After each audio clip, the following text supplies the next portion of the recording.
Welcome to City Week, ladies and gentlemen. Today I have the pleasure of sitting down with a community activist and one that is moving and shaking in our community as we continue to showcase African Americans here that are doing just that, moving and shaking in our community.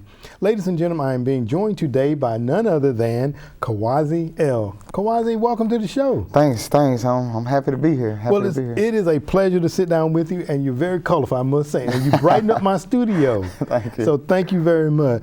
Before we get started, tell us just a little bit about yourself, if you don't mind. Well, yeah, so I was born here in LaGrange, Georgia. My mom worked for the city for a long time. Wow, okay. With the housing authorities.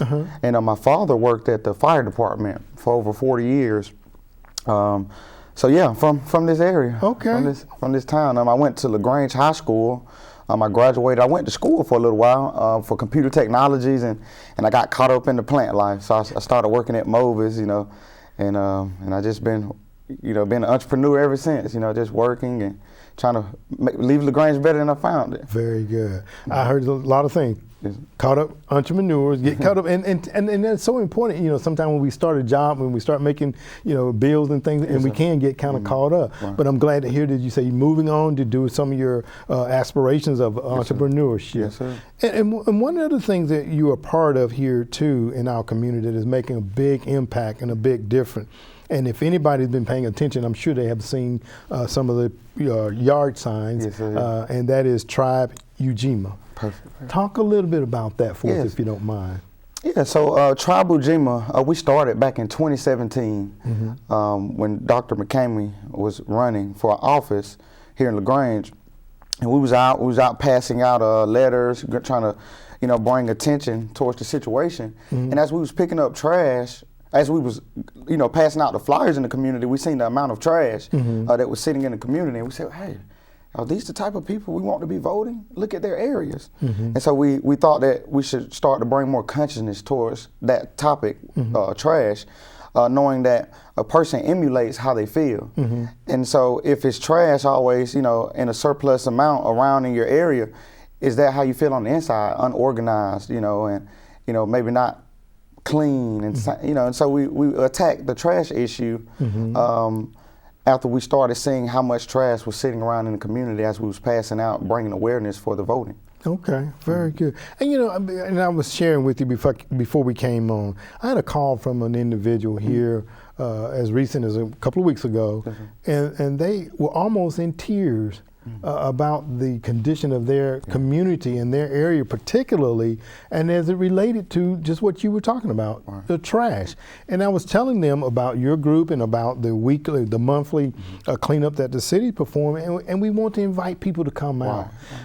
And in saying that, you all have weekly cleanups. And when I say you all, Tribe Ujima, talk about that if you don't mind for us. Yes, so we started doing it on Mondays when it initially started, and due to everybody's conflicting schedule, we pushed it off to Tuesday. Okay. And so we've been doing it now for about a year and a half. We'll go out, we'll identify a street, and we'll go out and pick it up. Now we've got a little more strategic, we're trying to create programs around it. We have a program inside of the Community Clean Team called Helping Hands. Okay. And Helping Hands is where we choose children that lives in that community to go out and pick up trash on the very street that they live on. And what we do is we pay them allowance once a month.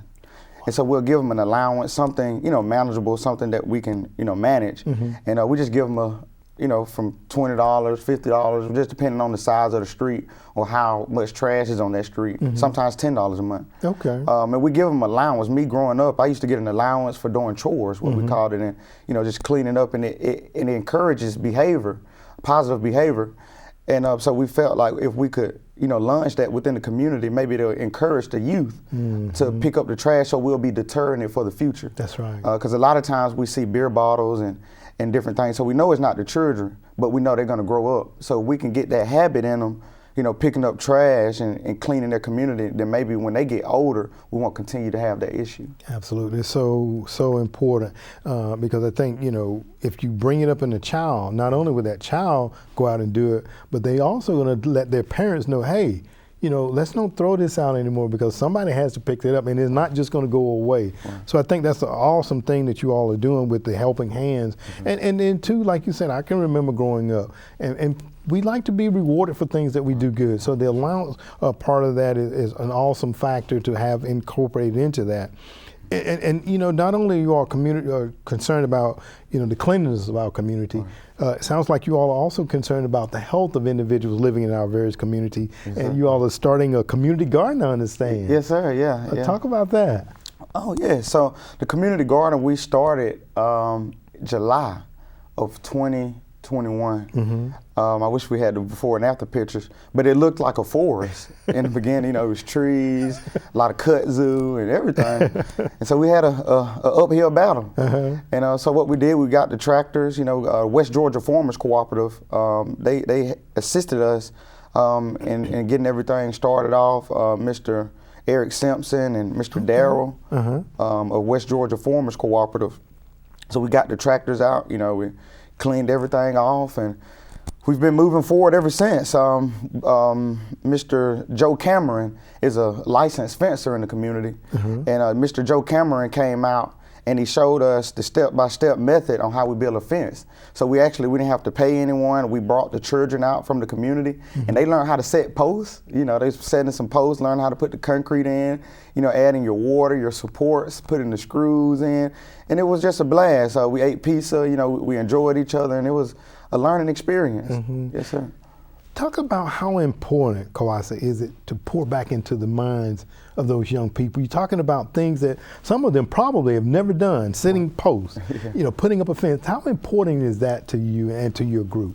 Well, yes, having skills, being involved with the youth is definitely a plus, because you can get a insight into their mind, how they're thinking, some of the things that they want to see in the community. And they've never been exposed, a lot of children, to gardening, you know, and that teaches patience, you know, planting seeds, you know, nurturing. And because we see a lot of destroying, you know, people that want to go vandalize and, you know, paint over stuff and just always destructive. And so it's good to see them, you know, take care of their surroundings, you know, appreciating the soil and learning about compost, nitrogen, carbon in the soil. And it's definitely puts a smile on our faces to see them interested in being able to be self-sufficient, you know, being able to plant and even wanting to harvest from it and learn how to prepare meals and all kind of stuff. So it's definitely very valuable to see them engaged in such an act. Absolutely. What's next for Tribe Ujima? What's next for you all? Well, it's a lot of. I guess one of the things that's next for us is to solidify the programs that we have now. The three main programs that we currently have is, as we mentioned, the community clean, the community garden, and also we have a chess club. Okay. And in that chess club, we meet bi-weekly, and we go out to Mason's World, located on Hogansville Road. And what we do is, we got about 12 students right now, and what we do is we teach the aspects of chess. And so moving forward, for us moving forward, we just want to bring more togetherness, to get more support, not just financially, but just donating time, coming out in their community on Tuesdays, picking up a piece of trash. We had a saying is, when we throw the trash out into our community, we're throwing that child out. Every piece of trash that we throw out, we're giving up on the future generations. And so we want to show the future that they're not trash, that you deserve to live in a clean environment. And so moving forward, we just want to work more together with organizations in the community, working more with the city, hand in hand, with the slogan, leaving LaGrange better than we found it. Mentally, you know, the property values, we want the homeowners to see their property values skyrocket through this program. And so moving forward, we just want to, you know, just work together with more organizations, hopefully get on your show more. Yes, sir. You know, and put the message out more. And I'm just excited to be a part. Wow, that was powerful. You know, to say that you want to not only leave it better than you found it, but when you're throwing out trash, you're throwing out that child, because we do have to make sure that there's an environment that will be welcoming to them as they continue to age and can appreciate. So I think when you set those expectations and set those guidelines, and then hopefully, like you said, it will be carried over into their adult lives as well. Kawazi, I want to thank you very much for being on the show today, and definitely you have an open invitation to come back because I would love to be able to, the chess club, I might need to come to do that because I never learned how to play chess, but that sounds exciting, and because you think about chess, it's very strategic in what you have to do, and I think y'all young people need to get to the point where they have to learn to think strategically as they move through life. So thank you for being my guest today, and definitely I want to be a part of what you all are doing. And again, I want to have you come back because I know that you have some more people out there that want to come on today. But we definitely will get them on and continue to share the story of you and Tribe Ujima here in our community. So thank you very much. Thank you. All right. Ladies and gentlemen, stay tuned for more City Week coming up in just a moment.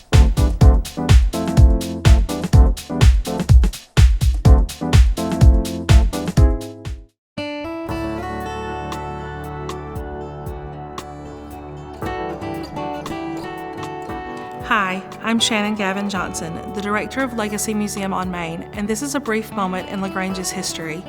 It's February and we're celebrating Black History Month. At least 3 generations of LaGrange motorists remember John Will Culberson as the Radiator Man.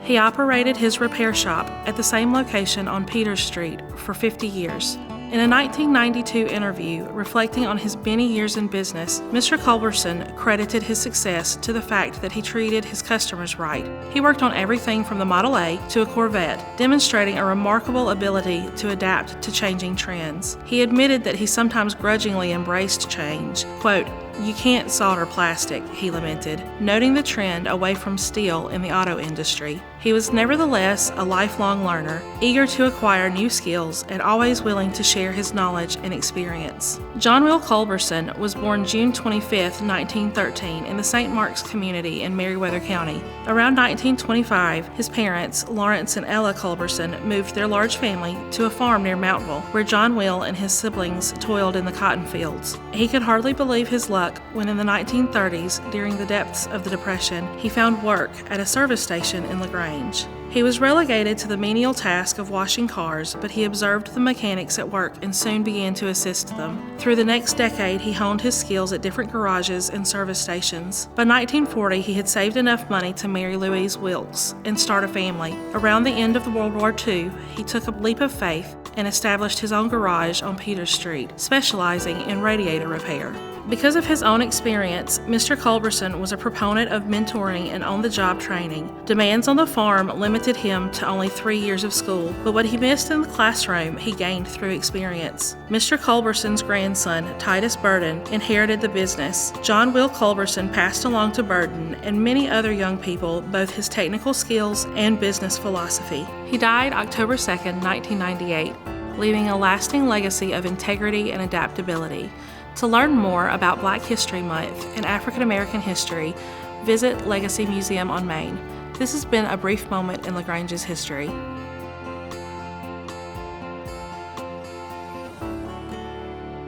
Ladies and gentlemen, thank you for joining City Week this week. My guests have been from Tribe Ujima. I had on Kawazi L as he talked about the weekly community cleanups that everybody can get involved with. And it also inspires our young people to make sure that we take care of Mother Earth. Ladies and gentlemen, as you also see, they may even have a surprise for you. I am being joined by their mascot, Imani here, and you might get an opportunity to take a picture with her, just like I did after the show. Ladies and gentlemen, I hope that you've enjoyed this week of City Week, and as always, I want to invite you back for more of City Week.